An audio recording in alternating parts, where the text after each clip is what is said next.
Entonces, ¿por qué no oramos? Amado Dios, te damos gracias porque eres bueno. Gracias por tu infinito amor. Dios, una vez más queremos agradecerte por el privilegio que tenemos de poder estar aquí. Sabemos que estamos aquí porque tú así lo pusiste, Dios. Sabemos que nada sale de tu soberanía, Dios. Padre, yo te pido que tú hables a nuestras vidas el día de hoy. Te pido que hables a cada persona y que obres a través de mi vida, Dios. Que simplemente sea un instrumento tuyo, Dios, que hable tu palabra. Yo te pido, Dios, que seas tú hablando el día de hoy, Dios, a cada persona. Gracias porque eres bueno y bendice a cada persona que nos está viendo también, Dios. Los bendigo y los pongo en tus manos en el nombre de Jesús. Amén. Pues bueno, alguien diga amén, alguien ponga un comentario ahí de amén. Entonces, como se los dije ahorita, entonces hoy es un día especial, ¿no? ¿Sí? ¿Sabes por qué? ¿Cuántos saben eso, que es un día especial? ¿No? Es un día especial por una razón. Hoy festejamos el Día del Padre, ¿no?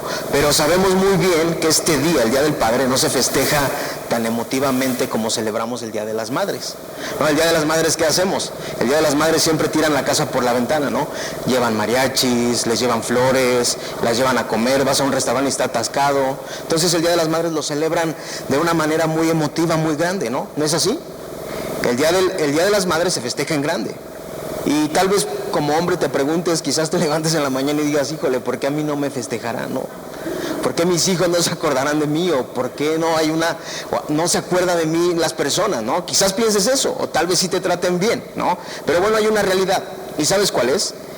La realidad es que la mayoría de los hombres han dado un mal ejemplo de lo que es ser un padre. Damos un mal ejemplo de lo que es ser padre. Algunas veces por falta de expresar sentimientos, da una impresión de que los padres somos fríos e indiferentes, ¿no? O muchas veces por preferir a los amigos que a la familia, ¿no? ¿A poco no? O alguien va a decir, la neta sí o la neta no, ¿no? Ahora, cualquiera que sea la experiencia que tú hayas tenido de tu padre, ¿sí? Sea buena o sea mala, hay algo más grande aún. Hay algo más grande todavía, y lo dice el Salmo capítulo 118:8. Dice, es mejor refugiarse en el Señor que confiar en el hombre, ¿no? Entonces tienes un padre que nunca te va a defraudar. Sí, el padre terrenal muchas veces te puede defraudar, pero el padre que está en los cielos, Él nunca te defrauda, ¿sí? Él cuida de ti y te ama incondicionalmente. Es el refugio que tú necesitas todos los días.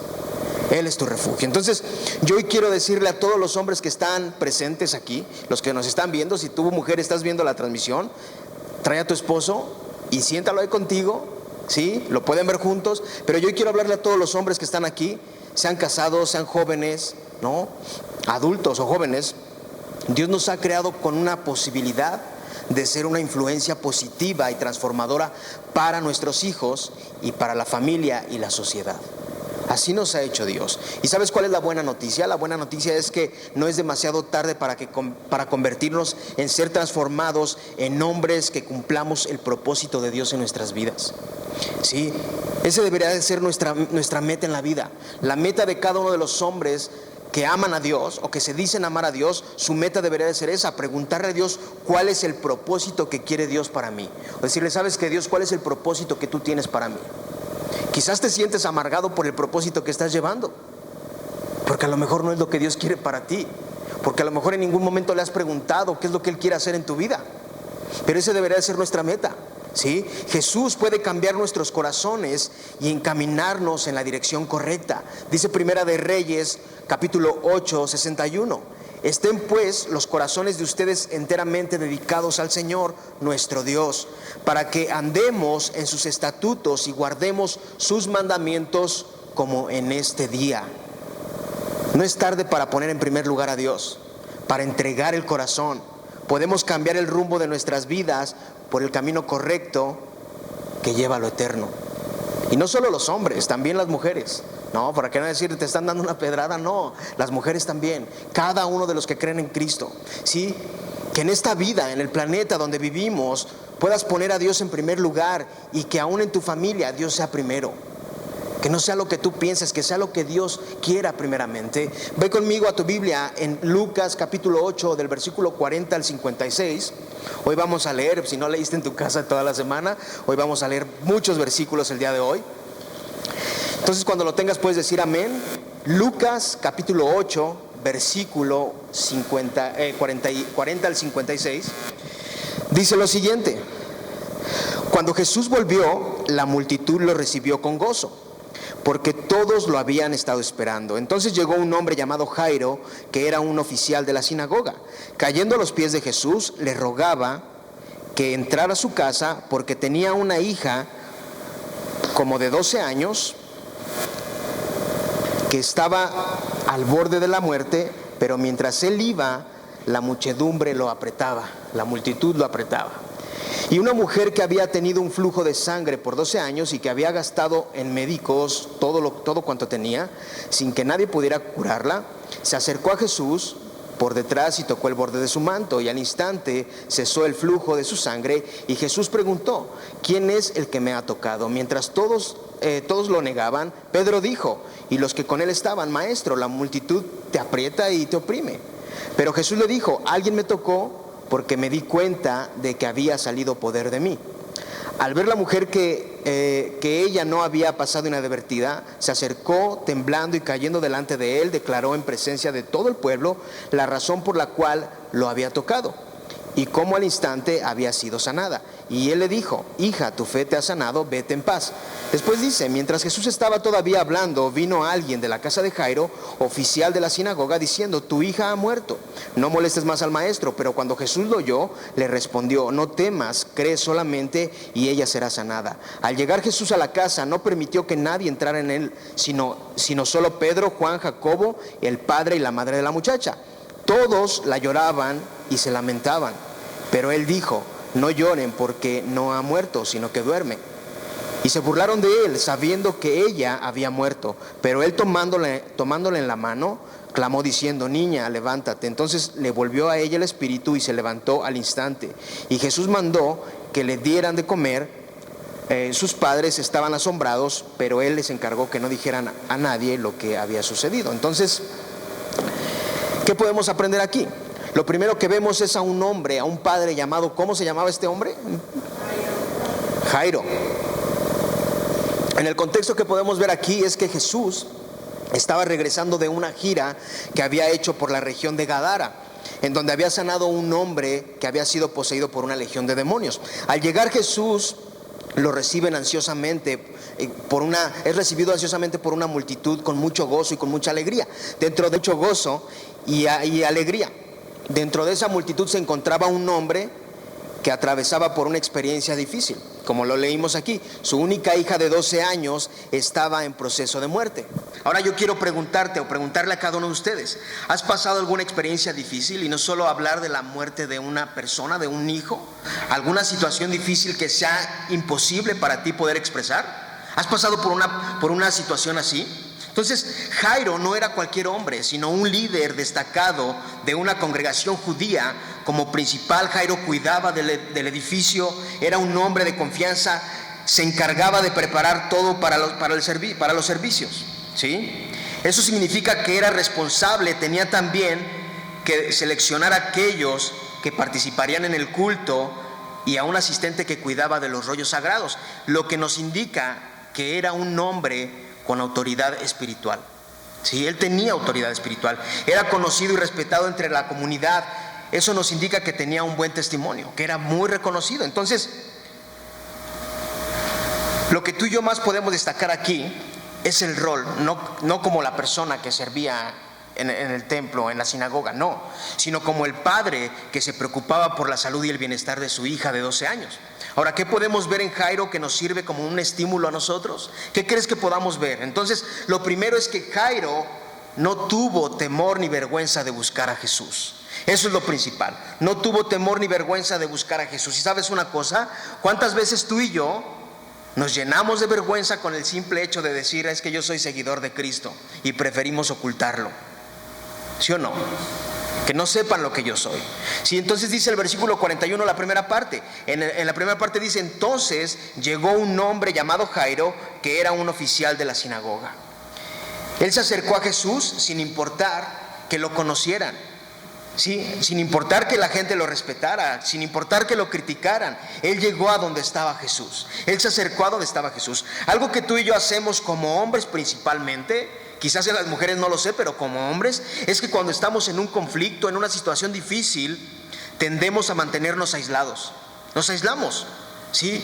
Nos aislamos por los problemas difíciles que tengamos y tendemos a mantenernos aislados. Sufrimos en silencio. Eso pasa cuando estamos pasando por dificultades, ¿sí o no? La mayoría de hombres me pueden entender por esta razón. Entonces, a veces esto lo hacemos por orgullosos. Alguien va a decir amén. Lo hacemos por ser orgullosos, por pensar voy a causar lástima a las personas. Eso es un error. Y muchas veces por aparentar algo que no es y no queremos dar a conocer el otro lado de la moneda, admitir que hay situaciones o crisis que se escapan totalmente de nuestras manos, de nuestros esfuerzos y posibilidades que tengamos. Pensamos que buscar ayuda, pedir un consejo o mostrar algún tipo de emociones es mostrar debilidad. Muchas veces pensamos así y olvidamos que al reprimirnos guardamos sentimientos y nos volvemos más vulnerables y débiles. Entonces, no olvides que Dios depositó en ti, en cada uno de ustedes, sentimientos, emociones, y no tiene nada de malo que tú expreses esas emociones que Dios ha puesto en tu vida, ¿no? Ahora vemos el ejemplo de Jairo. Jairo, él no esperó a que fuera ya muy tarde para buscar a Jesús o que Jesús estuviera solito para ir a buscarlo, ¿sí? Que nadie se diera cuenta. Él fue en medio de una multitud. En esa multitud probablemente la mayoría de personas lo conocían y quizás se preguntaban, ¿y este hombre qué está haciendo aquí? Jairo, ¿qué está haciendo aquí? Pero este hombre expuso la necesidad y lo que estaba acabando con su vida, esas circunstancias difíciles que estaba pasando, todo lo difícil que le estaba pasando. Ahora, ¿cuál es tu actitud ante las circunstancias difíciles que pasas? ¿Cuál es la actitud que tomas? ¿Te aíslas? ¿Piensas que tú lo puedes resolver? ¿Haces a un lado a Dios pensando en que tú tienes la solución? ¿De qué manera tú resuelves esos conflictos? Muchas veces, hasta a Dios queremos ocultarle las situaciones difíciles, ¿sí o no? Pensamos que le podemos ocultar a Dios las cosas, pero es necesario que vayamos a la cruz y expongamos la necesidad que tengamos a Cristo. ¿Sí? ¿Qué dice la palabra de Dios? Vengan a mí, ¿quién? Todos los que están, ¿qué? Cansados, trabajados, que yo los haré descansar, ¿no? Algo que destaca en este hombre, en Jairo, es que no envió a otra persona a buscar ayuda, mucho menos a su esposa. No hizo eso. Jairo buscó a Dios personalmente. Él fue personalmente y buscó a Jesús. Sí, él lo hizo. A veces en los conflictos, en vez de buscar a Dios, nos aislamos, y los hombres más, ¿sí? Y le dejamos toda la responsabilidad a la esposa, ¿no? Queremos que ellas resuelvan todo. Pero como esposos es nuestra responsabilidad velar por nuestra familia, ¿sí? Es nuestra responsabilidad mostrarles a nuestros hijos el camino que lleva a la vida eterna. Si tú eres un hombre de familia o piensas hacerlo en un futuro, piensas casarte y tener hijos y tener una familia, tu responsabilidad es enseñarle a tu familia y a tus hijos a poner su confianza en Dios. Sí, no es de nadie más, es tu responsabilidad. A veces le dejamos esa responsabilidad ¿a quién? A la esposa, ¿no? Que la esposa ore por ellos, que la esposa se encargue de leerles la Biblia, que la esposa lo haga. Y eso es un error, porque tú y yo estamos llamados a dirigir espiritualmente a la familia y a mostrar el amor de Dios. No es la responsabilidad de ella, ¿no? Y no por eso la esposa va a decir, ahí te hablan, no. Sí, es tu responsabilidad como hombre. Ahora, tú te puedes imaginar el impacto que pudiera tener en las familias, no solo en las familias de esta iglesia, en las familias de todas las iglesias y en las iglesias de todo el mundo, si hubiera más hombres como Jairo, más humanos. Sí, no solo pensar en el yo quiero, en el yo merezco, en el yo deseo, en el yo solo para mí, más humildes, menos soberbios, menos orgullosos y sobre todo que no haya vergüenza en buscar a Dios, porque lamentablemente la mayoría de hombres batallan con eso, les da vergüenza decir que aman a Dios. Y eso no es un gran ejemplo para nuestros hijos, eso no es un gran ejemplo en la sociedad, ¿no? Y no solo amar a Dios de palabras y decir ya amo a Dios y estar pensando que lo amas cuando por dentro no es así. Amar a Dios con un corazón verdadero, con un corazón sincero. ¿Sí? El número 2 es que Jairo no tuvo vergüenza en postrarse ante Jesús. Él no tuvo vergüenza.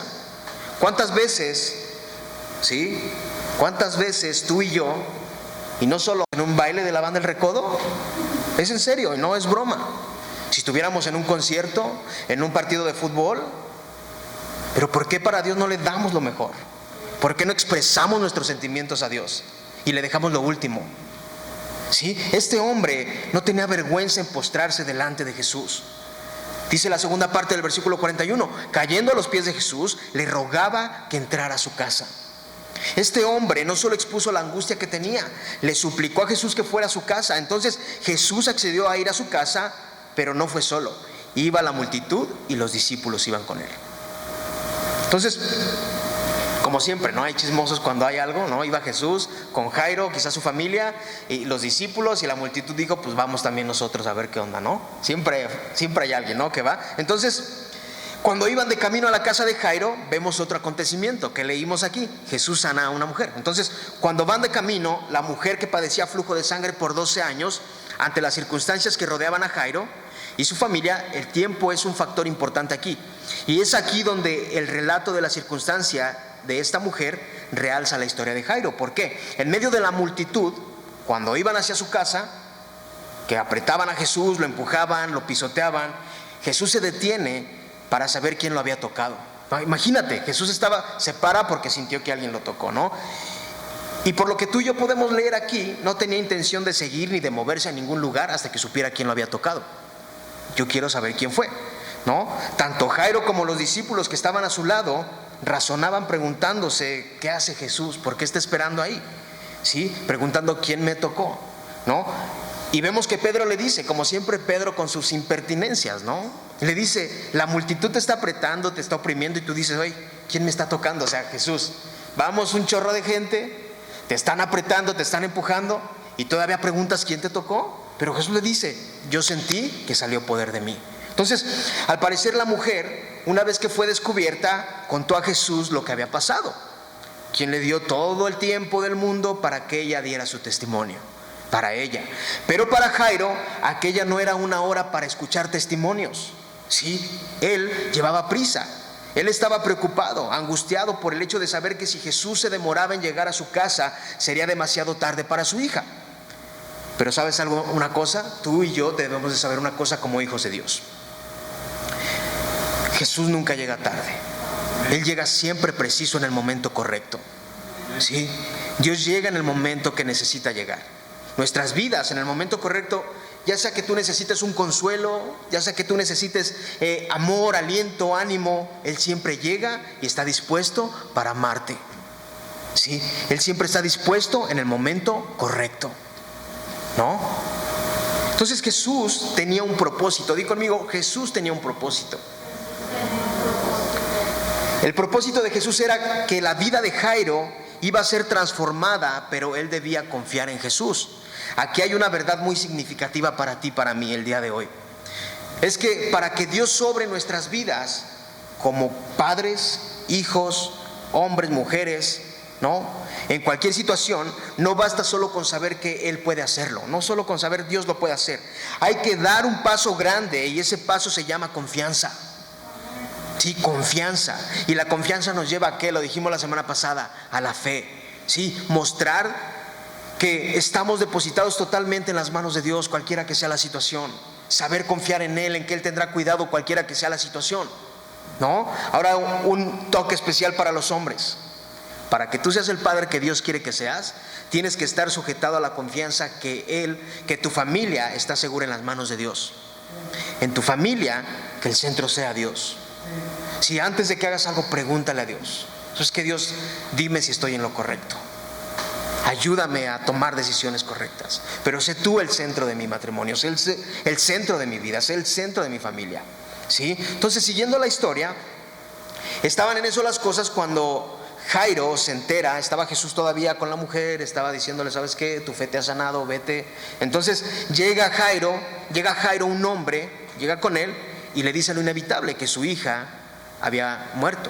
¿Sí? Seguramente en ese momento su ser fue inundado por una serie de pensamientos y sentimientos, ¿no? No sabemos quién fue el que vino a darle la noticia a él, pero por sus palabras vemos que no ve ningún objetivo, ninguna razón para que Jesús llegara a la casa, ¿no? Le dice, ¿sabes qué? Tu hija ha muerto, ya no molestes más al maestro. Entonces, como diciendo, ¿qué puede hacer Jesús? Ya no hay nada que hacer, ¿no? Entonces, Jairo no titubeó en poner en manos de Dios el bienestar de su hija.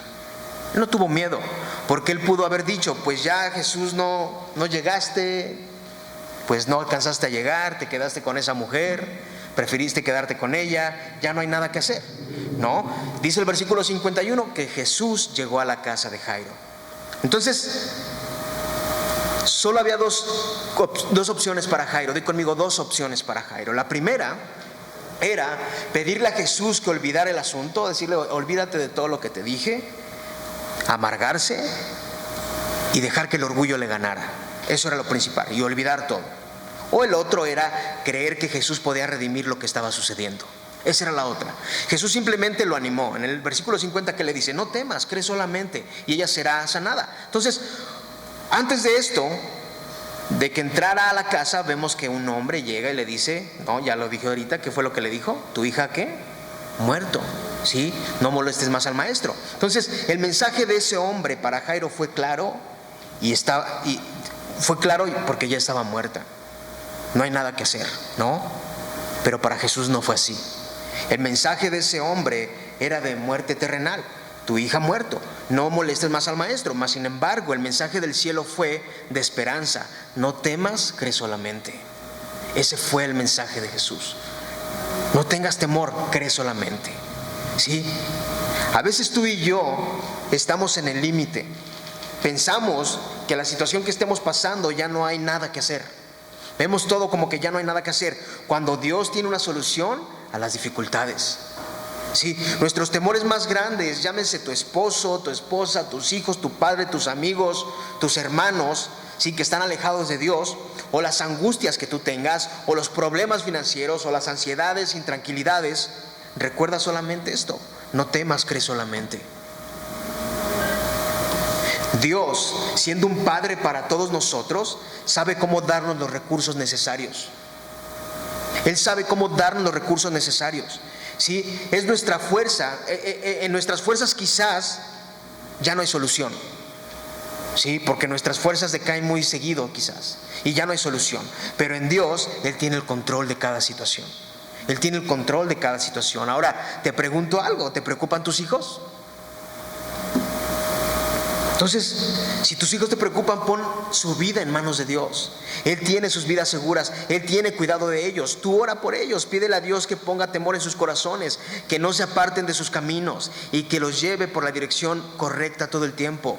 Tú y yo no podemos estar con ellos las 24 horas del día, eso es imposible, ¿no?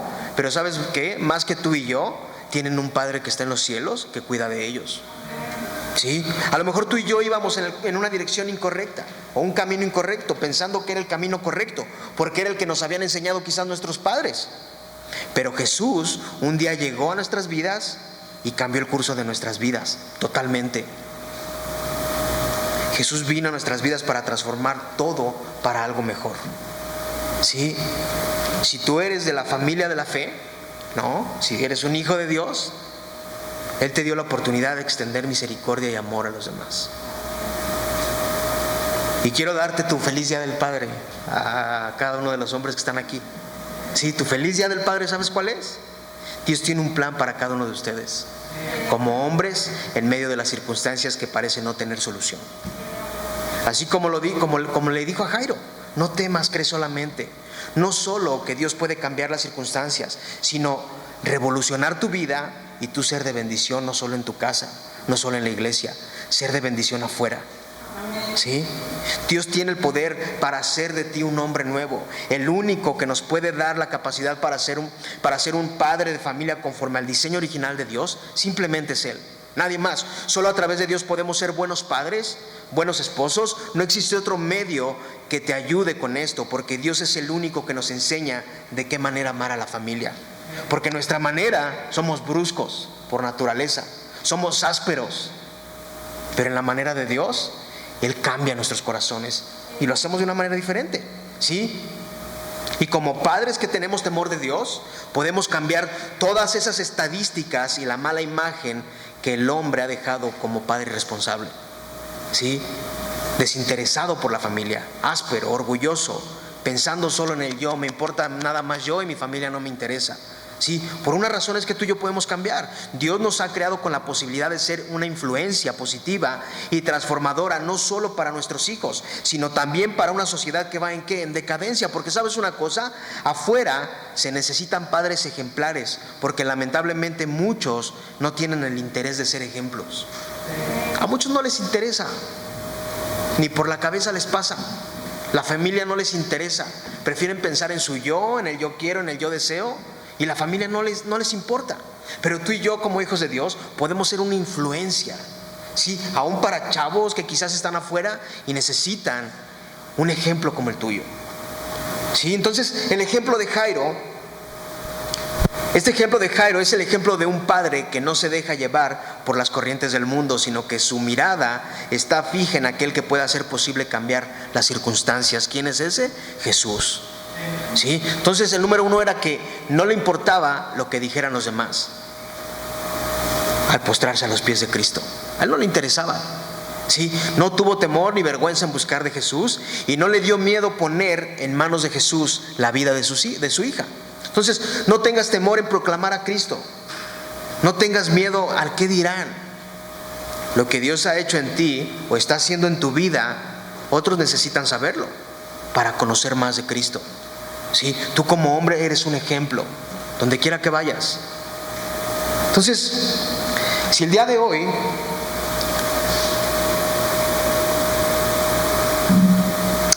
tú has sido un mal padre, si el día de hoy has sido un mal padre, porque quizás digas, bueno, a mí no me enseñaron a ser padre, a mí no me dieron la posibilidad de ser un buen padre porque no tuve un padre, quizás, ¿sí? O quizás digas, bueno, mi papá me abandonó, no fue lo que yo esperaba, no me trató como yo quería, o ya no tengo un papá, o quizás en esos momentos te falta un padre. Seas hombre, mujer, padre, mujer, joven, niño, lo que tú seas. Dice Efesios capítulo 4:6, dice: un solo Dios y Padre de todos, que está sobre todos y para todos. Que está sobre todos, para todos y en todos. Entonces Dios es el Padre que nos muestra misericordia y que está sobre todas las cosas, y es el Padre de absolutamente todos.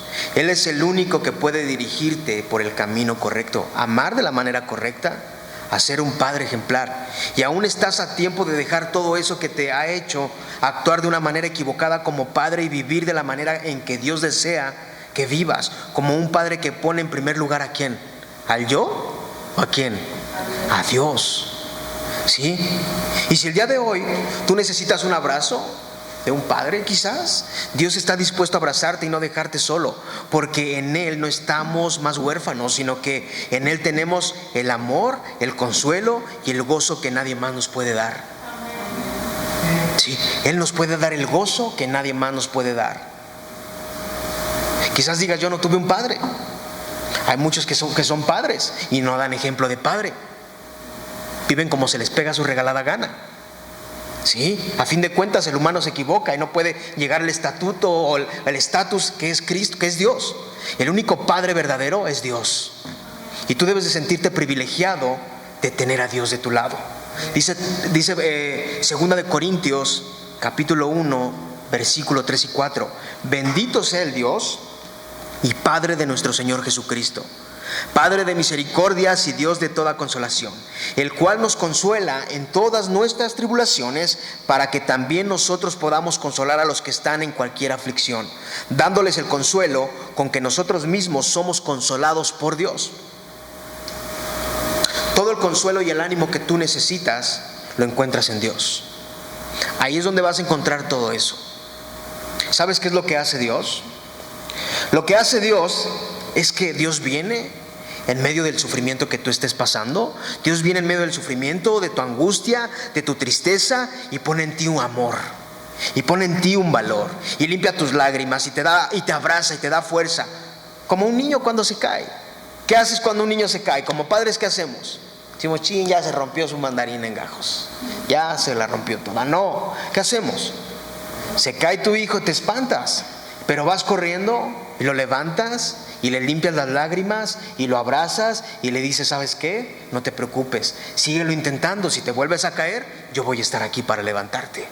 Y así lo hace Jesús, así lo hace Dios. ¿Sí? Él te abraza, te limpia tus lágrimas, te da el consuelo que tú necesitas, te da el amor que necesitas y te dice: aquí estoy contigo. Pagué un precio por tu vida, ¿sí? Pagué un precio porque te amo, ¿sí? Y Dios Padre te abraza también, ¿sí? Entonces ese es el amor que muestra Dios, el consuelo que Dios te puede ofrecer en tus momentos difíciles, ¿sí? Yo creo que todos pasamos por momentos difíciles. En tus momentos donde pierdes la esperanza, lo que Dios te ofrece es un consuelo que es infinito. Es un consuelo infinito. Te alienta en la tristeza. ¿Quién hace eso? Solamente Jesús. Te abraza en la soledad, ¿sí? Y aun cuando no podemos entender cosas que están fuera de nuestro alcance, ¿sabes qué hace Él? Nos consuela cualquiera que sea la tribulación. ¿Y sabes qué dice? No temas, cree solamente. Eso es lo que hace Jesús. Ese es el ejemplo más grande que tenemos como Padre, ¿sí? Mi ejemplo más grande como Padre es Él, ¿sí? Y no por eso quiero decir que mi papá sea un mal padre, ¿sí? Pero mi ejemplo es Dios. Debo de vivir a la manera que Él quiere que viva, ¿sí? Entonces es el ejemplo que tenemos. Y el padre que tú tienes, si realmente a lo mejor ha sido difícil en tu vida, ¿sí? Porque muchas veces, como te lo digo, hay padres que no se portan como deberían de ser padres, porque somos egoístas y pensamos nada más en el yo. Por esa razón es que la mujer es más valorada muchas veces que el hombre, porque la mujer siempre está ahí cuando el hijo la necesita, y el padre perdido, y en sus deseos, en sus deleites, en el yo quiero, en el yo deseo, ¿sí? Entonces recuerda esto: Él te consuela cualquiera que sea la tribulación y te dice: no temas, cree solamente. ¿Por qué no oras conmigo? Amado Dios, te queremos agradecer el día de hoy por lo bueno que tú eres. Padre Santo, gracias por el privilegio de poder ser llamados tus hijos. Ese es un privilegio tan grande que no tenemos en ningún otro lado más que en ti. Gracias porque en ti podemos encontrar el amor de Padre, cuando quizás no lo conocimos, cuando quizás no estuvo en los momentos importantes, o prefirió otras cosas que mostrar el amor de Padre. O ya partió tu presencia y no está más. Gracias porque tú nos das la oportunidad de conocerte como un Padre que nos ama, que nos consuela y que siempre está para amarnos y para alentarnos, porque sabemos que el conocerte a ti, cuando te conocemos, nunca volvemos a estar solos, porque tú eres el Padre de todos aquellos que se acercan a ti. Gracias por el amor que tú ofreces. Gracias, Padre, por el amor que tú nos das. Gracias por mostrarnos misericordia, mostrarnos tu gracia, y gracias por traer consuelo a nuestras vidas cuando estamos en tribulaciones. Gracias por tu amor y lo generoso que eres con nosotros. Gracias por amarnos. A ti sea la gloria por siempre. Gracias por tu amor